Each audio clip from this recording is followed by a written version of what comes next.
The West Mesa, vast, desolate, its beauty stark and unforgiving, a place where secrets bury themselves in the sand only to be unearthed by the howling wind.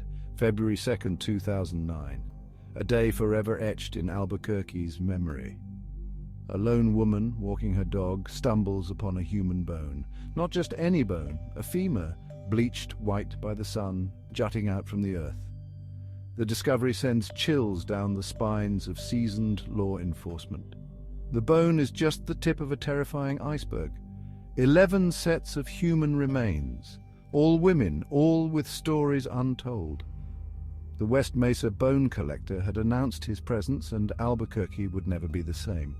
The victims, mostly young women living on the fringes of society, had vanished into thin air. They were daughters, mothers, sisters. Now their bones lay silent, bearing witness to a horror unimaginable. The sheer scale of the discovery is overwhelming. 11 victims, 11 lives extinguished.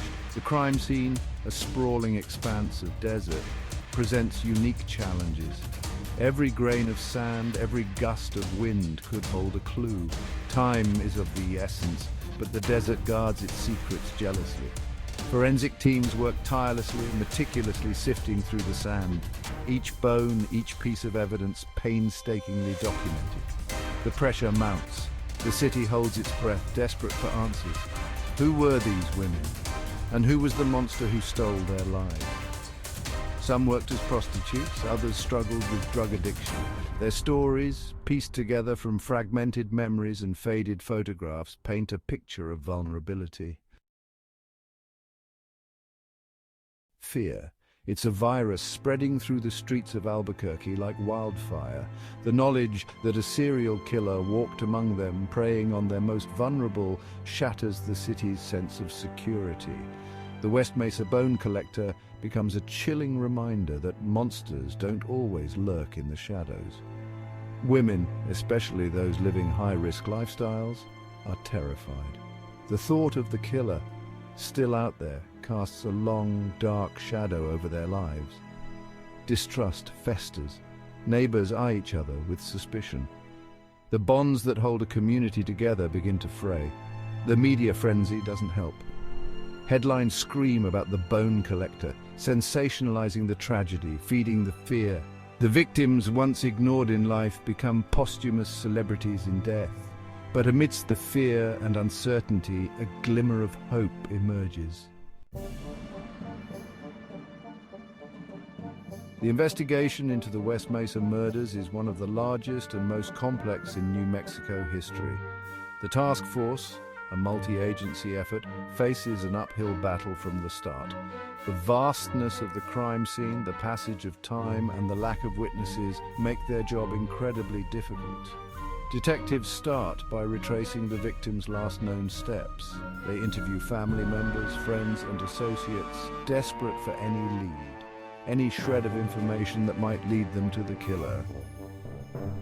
They pore over missing persons reports, searching for connections, for patterns that might link the victims. The investigation takes them deep into the city's underbelly, a world of drugs, prostitution, and despair. They talk to informants, work their contacts, trying to penetrate the wall of silence that often surrounds such cases. Every dead end fuels their frustration, but they refuse to give up. As the investigation drags on with no obvious suspect emerging, the pressure mounts. The public, hungry for answers, grows impatient. Theories abound, some plausible, others bordering on the absurd.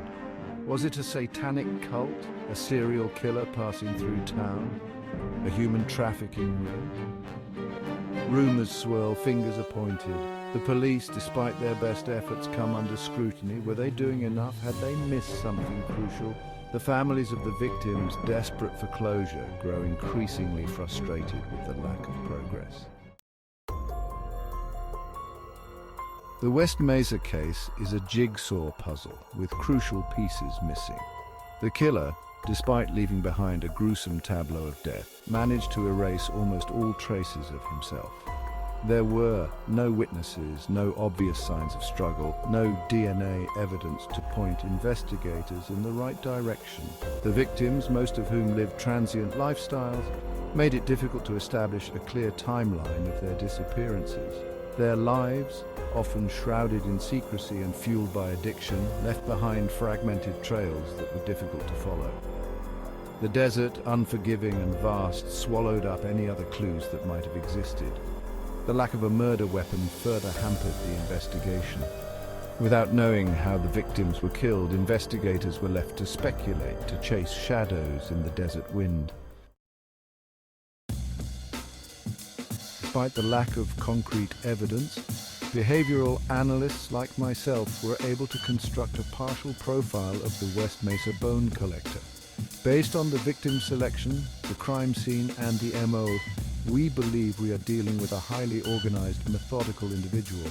This is not the work of a first-time offender. The killer is likely familiar with the area, comfortable navigating the vast expanse of the West Mesa. He may have even used this isolation to his advantage, selecting the location knowing it would be difficult to find the bodies. The fact that he targeted women on the fringes of society suggests a certain type of predator. He may have felt a sense of power or control over these women who were often overlooked and underestimated. Their vulnerability became his weapon. The methodical nature of the killings, the careful disposal of the bodies, all point to a cold, calculating individual. The West Mesa case, with its chilling echoes of other serial murders, sent ripples of fear and speculation throughout the law enforcement community.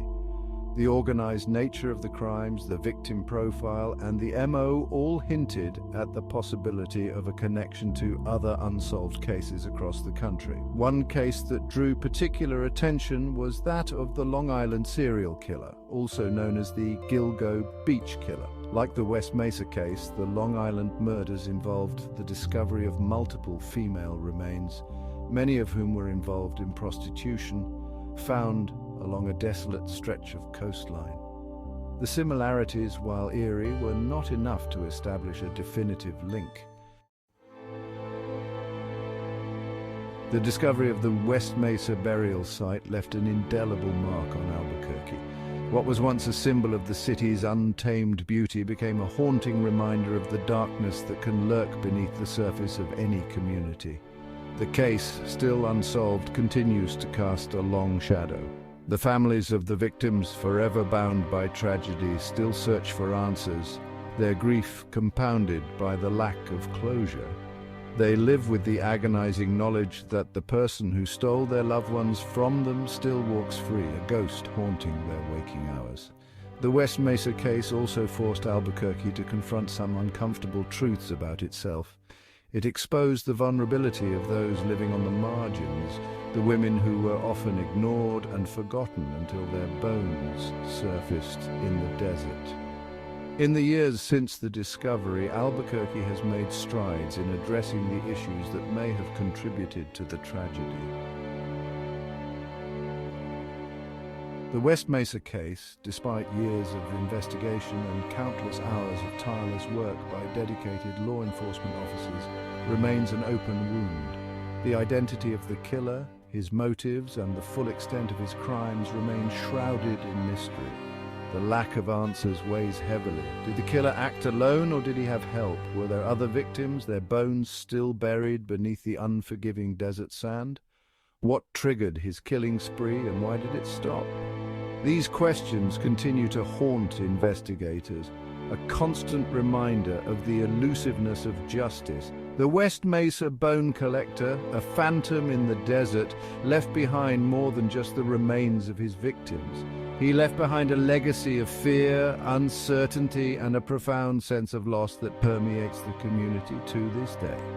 The search for answers continues. The hope for justice, however elusive, remains.